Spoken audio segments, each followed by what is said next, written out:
예고해드린 대로 오늘 2부는 김병주 더불어민주당 최고위원과 함께합니다. 몇 가지 점검사항이 있는데요. 좀 자세히 이야기 나눠보도록 하겠습니다. 어서 오세요, 의원님. 네, 안녕하세요.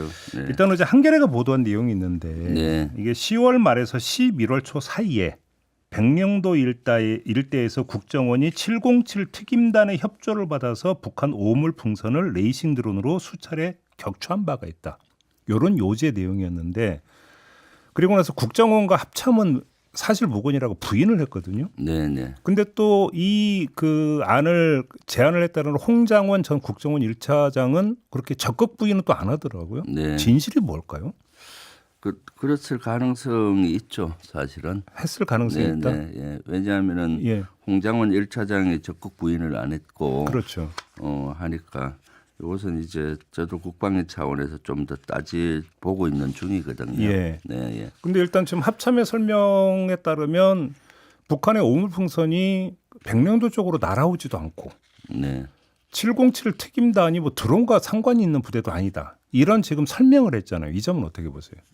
사실 뭐 그렇죠. 707이 드론하고 관계가 있는 부대가 아닌데 예. 지금은 백령도 일대에서 북풍을 유도했다는 그런 메모도 노상원 메모장에 나오지 않습니까? 지금 그것 때문에 사실은 네, 그런 네. 거잖아요. 그러니까 그런 가능성이 있다고 보여지기 때문에 네. 이것은 더 따져봐야 된다고 봅니다. 지금은 사실 기존의 군사 활동 할 때와 다르게 네. 지금 모든 것이 북풍이든 남쪽에서 자작극이든 해서 비상계엄의 대의 명분을 쌓기 위한 것이 아니냐라는 의심과 의혹이 다 일어나지 않습니까? 예. 그래서 그런 관점에서 이런 것들을 체크하고 점검해 봐야 된다라고 생각합니다. 그러니까 이게 이제 실제로 이런 일이 있었는가 없었는가 이제 확인이 일단 우선 급선무인데 네. 만약에 실제로 이렇게 했다면 그거는 이른바 노상원 수첩에 담겨 있는 NLL에서의 북도발 유도라고 하는 그 일환으로 해석을 해야 된다라는 겁니까? 네, 그렇죠. 왜냐하면은 사실 끊임없이 북풍을 유도하려는 정황이 있었잖아요. 그걸 이용해서 비상계엄하려는 예. 실제 대북 확성기 9.19 군사합의 효력 정지하면서 대북 확성기를 갑자기 턴 것도 예, 예. 도발을 유도한 거고 그렇죠. 평양에 무인기를 보내서 뭐 전단을 뿌린 것도 그런 걸로 보이고 지금 이러한 것도 사실을 더 확인이 필요한 사항이라고 보여지는 겁니다. 그래요. 네, 또 하나 오늘 나온 보도도 있는데 네, 그 정보사 소속 공작 요원들이 계엄 선포 10여일 전인 지난달 말에 몽골 울란바토르에서 현지 정보기관에 체포됐는데 그 이유가 몽골 주재 북한 대사관 쪽과 접촉하려고 했던 것이다. 이런 네. 요새 보도가 지금 한겨레에서 지금 나왔거든요. 혹시 파악하신 내용이 있으실까요? 저도 뭐 언론 보고 확인을 했고요. 예. 이것도 확인을 해봐야 되겠다고 생각합니다. 그래요. 평상시 같으면 사실 뭐 정보사 불행 요원들이 예. 몽골이든 뭐 중국이든 러시아 가서 북한 정보 비밀 정보를 빼내는 이런 활동을 해요. 그런 일상적인 활동으로 볼 수 있지만은 지금 비상계엄을 앞두고 얼마 전에 이렇게 있었다는 것은 예. 비상계엄과 연관이 있지 않나 싶어요. 왜냐하면 이번에 38명 불행 요원을 선발할 때도 중국이나 러시아를 잘하는 인원을 뽑은 정황도 있거든요. 그 무슨 말씀이세요? 그래요? 네, 그래서 그걸 연관을 추적했는데 어제 김용현 변호인단에서 밝혔잖아요. 부정선거 조작이 중국이나 러시아에 기반을 두고 한 정황도 있기 때문에 예. 그런 것과 러시아 그렇게 연결이 된다고요? 네, 그렇게 연결이 될 수가 있어서 처음에 저는 중국 러시아 언어 특기자를 불행 요원을 38명 중에 뽑았다라고 얘기가 돼서 도대체 중국하고 러시아하고 공작이 뭐가 있지 비상계엄가 했는데 예. 어제 변호인이 이실직고 얘기하는 것 같더라고요. 그렇게 연결 지어야 되는 겁니까? 네, 예, 그렇죠. 그러면 그런 것들이 연결이 될 수 있기 때문에 예. 몽골의 이러한 것도 저는 여러 가지 평소에 북한 정보를 빼내는 이런 일상적인 평소 같은 봤을 텐데 지금은 여러 관점에서 비상계엄과 관점에서 좀 더 체크해 봐야 된다고 봅니다. 알겠습니다. 좀 다른 문제로 넘어가서 이른바 미복귀 블랙 요원. 네. 이제 그 계속 제기를 했던 문제가 있지 않습니까? 일단 이제 상황은 종료가 된 게 맞습니까? 복귀를 한 게 맞습니까 이제? 그 팀만 복귀가 확인이 된 거고요. 그래요? 또 다른 팀이 어떤 팀이 또 움직이고 있는지는 계속 주시해 봐야 된다고 봅니다. 아, 그러면 아직 더 있을 수도 있다 이렇게 보시는 내란은 아직 진압됐다고 완전히 진압됐다고 저는 안 보거든요. 지금 뭐 윤석열도 그렇고 김영현도 그렇고 끝까지 내란을 인정 안 하고 싸우자고 나오고 있기 때문에 그런 메시지들은 잔존 이런 세력들에게 계속 메시지가 갈 거라고 저는 생각합니다. 그러니까 지금 블랙 요원 팀이 청주팀, 사드기지팀, 대구 군공항팀 네. 외에 더 있을 수가 있다는 말씀이세요? 예, 그럼? 당연하죠. 그래요? 지금 제보 받은 쪽에는 그 세 개 팀만 알잖아요. 네. 실제 이런 브렉팀은 점조직으로 움직이기 때문에 자기가 관련된 임무만 알지 다른 팀에서 어떤 활동을 모르니까 그렇죠. 그 팀의 제보가 그러했던 것이고 다른 팀은 또 어떤 팀의 임무를 받았는지가 모르는 거지 않습니까? 예. 그래서 계속 가능성을 가지고 체크를 해야 된다라고 예.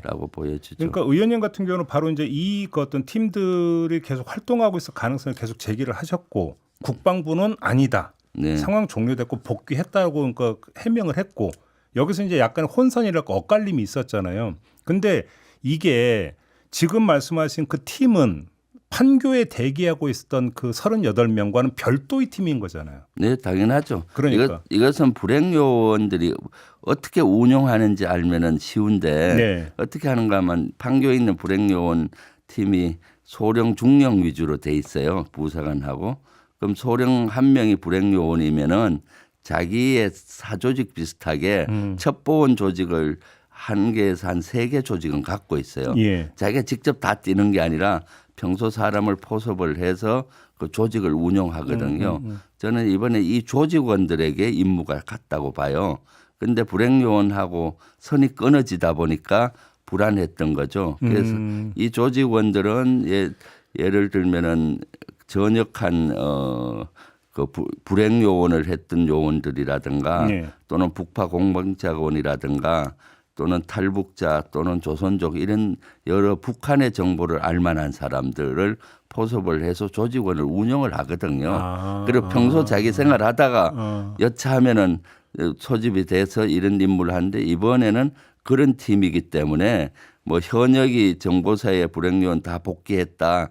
이것은 큰 의미는 없어요. 그러니까 국방부에서 그렇게 얘기했던 것은 판교에 대기 중이던 그 38명 얘기고 네. 지금 의원님이나 민주당에서 제기했던 거 그 요원들이 아니라 다른 지금 블랙 요원들 얘기했으니까 서로 다른 얘기를 하고 있었던 거잖아요. 그렇죠. 불행요원이 운영하고 있는 첩보팀은 그렇죠. 지금도 계속 운영이 되고 있죠. 네. 근데 저는 이걸 보면서 지금 사드 기지 팀이 있었다는 거잖아요. 네, 네. 이 소식을 접한 미국이 어떻게 생각을 할까요? 그러니까요. 그래서 저희들도 이 최초 제보 받았을 때 예. 이것을 공개해야 되냐 말아야 되냐 참 고민이 많았어요. 잘못하면 외교의 한미동맹 문제가 아이고, 생기지 큰 문제가 않습니까? 될 수도 있잖아요. 그래서 한미가. 토의를 하다가 예. 일단 알려줘야 된다. 예. 혹시 안 알려줬는데 진짜 테러가 있으면 한미가 파탄 나지 않습니까? 난리 나는 거죠. 네, 그래서 먼저 알려주고 예. 그리고 나중에 이제 이런 것들 또 제보가 더 정확하게 돼서 예. 알려줘서 이걸 중지시켜야 되겠다. 그래서 그 중지시키기 위해서 부랴부랴 법사위에 국방부 차관이 와 있어서 미리 경고 국방부 차관입으로 중지해라. 다음 들어와라 이런 말이 나오면 이제 중지가 되잖아요. 그런 수순을 밟았던 거죠. 아무튼 이제 공개가 됐고 혹시 미국 반응은 혹시 좀 체크가 됐습니까? 뭐 미국은 뭐 아직은 특별한 반응은 없는데 예. 후방 지역의 첩보 활동이나 첩보기가 만약 움직이는 그런 활동들은 계속 체크가 되고 있잖아요. 정찰기 뜨고 있다라는 정찰기, 거. 네. 예. 예. 그래서 미국은 아마 이런 것들에 대해서 대단히 민감하게 볼 것이고 네. 지금 여러 가지 의혹으로 우리 군을 바라볼 겁니다. 병력 하나든 정보 하나든 지금 여러 가지를 보고 있을 거고 이번 일로 인해서 한미 동맹에 상당히 저는 금이 갔다고 봐요. 그것도 복원하려면 몇십 년이 걸릴 거라고 봅니다. 그래요? 네네. 한미연합사 부사령관을 지내시지 않았습니까? 네, 의원님 네. 같은 경우는 미국이 앞으로 어떻게 나올 거라고 생각하십니까? 그러면? 뭐 외형적으로 군사 동맹에는 큰 변화는 없겠지만은 내면적으로 그동안은 신뢰가 있었잖아요. 외형뿐만 아니라. 근데 내면적인 신뢰는 많이 깨졌다고 봅니다. 그러니까 그래요? 우리 군사 활동이나 이런 걸 더 체크를 많이 하려고 노력할 것이고 또 우리에 대한 정보 수집 뭐 도청이 됐든 뭐 그런 활동을 더 활발히 해서 네. 모니터링을 할 것 같습니다. 근데 지금 지급된 무기가 C4 폭약하고 권총. 근데 이 정도를 가지고 청주 기지나 대구 군공항 사드 기지를 공격한다는 게 가능합니까? 그러니까 전체를 공격하는 게 아니라 네. 어떤 뭐 탄약고든 경락고든 이런 한계 딱 시설을 하나만 핀셋으로 찍어가지고. 네네 이렇게 폭파하면은 예. 거기 테러나 여러 가지가 되지 않습니까? 예. 그런 그 요원들은 인원을 살상할 목적이 아니라 예. 시설을 어느 한 시설을 최초는 시설 폭파 훈련으로 임무를 받았다 그래요. 그러다가 이제 실제 그러니까 불안하지 않습니까? 그래서 그런 것들 기지 안에서 예를 들어 어떤 시설이 폭파됐다. 네. 그리고 폭파한 거 보니까 C4나 뭐 이런 근거들 보니까 북한제다. 뭐 이런 식으로 또 나와서 자작극을 좀 조성하지 않았을까 하는 합리적인 의심을 할 수 있는 거죠. 그러니까 이들에게 만약에 하달된 지시 내용은 계엄 선포 이후 만약에 행위에 돌입하라라고 그러니까 그 지시가 떨어지면 그 얘기가 되는 거니까 이른바 제2계엄이라든지 이 네. 상황을 염두에 두고 있었다 이렇게 추정이 이렇게 가는 거죠. 그러니까. 네네. 최초에는 아마 11월 중순경에 임무를 받은 것 같고요. 최초 그 지시를 최초는 부대 시설 폭파 훈련이다 음. 하는 걸로 받았는데 또 나중에 지령은 아마 성간이에 넘어갈 때쯤 될 것 같다라고 하고 끊어진 겁니다. 그 소통이. 그 뒤부터는 연락이 예, 없었고. 왜냐하면 아마 거기 연락하는 불의 핵심 요원들이 수사를 받든가 전화를 압수수색 당했든가 감시를 받으니까 연락하기 어려웠을 거 아니에요. 그냥 본인들은 임무를 수행해야 될지 말아야 될지 예. 되게 불안한 겁니다. 네. 그리고 계엄이 터지고 그런 과정에서 이제 불안하니까 이제 제보를 본인들이 했던 겁니다. 빨리 임무 종료시켜 달라. 뭐 이런 것들을요. 혹시 이제 그 의원 직접 접촉을 해 보셨죠? 저는 이번 건은 그동안은 직접 다 접촉을 해서 했는데 이번 건은 한 달이 건너서 했죠. 네. 많이 괴로워했다면서요. 네, 네. 이 사람들이. 네. 청주팀을 이제 이광희 의원이라고 그 지역구 의원이 어제 뉴스가 나왔더라고요.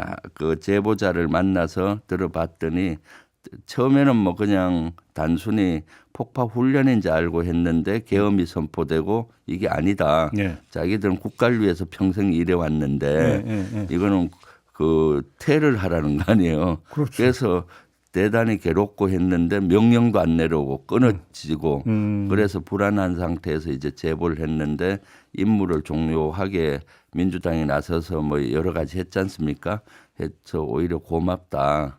자기들이 국가에 그 반역하지 않게 해줘서 자기들은 평생 국가와 국민을 위해 한다는 사명감으로 살아왔는데 그런 얘기를 하면서 많이 울었다고 그래요. 네. 이러면 이제 지금 남은 과제는 명령 교통을 역으로 그러니까 추적해 들어가면서 그러니까 누가 그러면 최고 정점에서 지시를 했는가 이거를 지금 밝혀내야 되는 거 아닙니까? 네, 그렇죠. 네. 이게 그러니까 이건 수사 외에는 방법이 없는 거죠. 수사 외에는 없죠. 왜냐하면 본인들이 직접 나서서 좀 얘기를 해주면 좋은데 네. 대단히 불안해하는 것 같아요. 본인들도 생명의 위협도 느낀다고 해서 저희들이 설득해서 좀 나와서 기자회견이든 인터뷰 좀 하면 안 되냐 설득했을 때 자신들의 생명의 위협 때문에 도저히 그건 할 수가 없다라는 거죠. 그러면 그래서 수사를 통해서 명명백백히 밝혀야 된다고 봅니다. 그래요. 네. 그럼 아직 그 수사 과정에서 요 관련 뭐 단서라든지 구체적인 진술 이런 게 나왔다는 얘기는 없습니까? 네.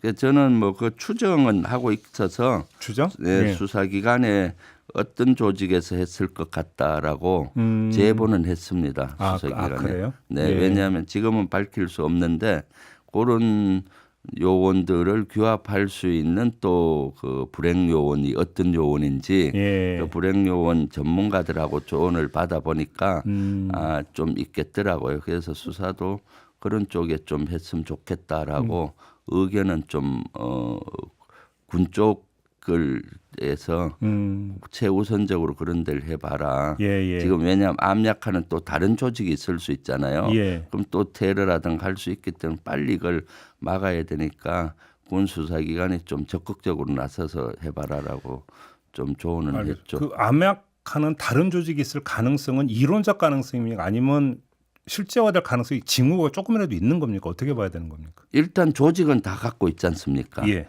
이 불행 요원들이 북한 정보를 수집하기 위해서 외국과 국내에도 다 조직망을 갖고 있거든요. 불행 요원당 다.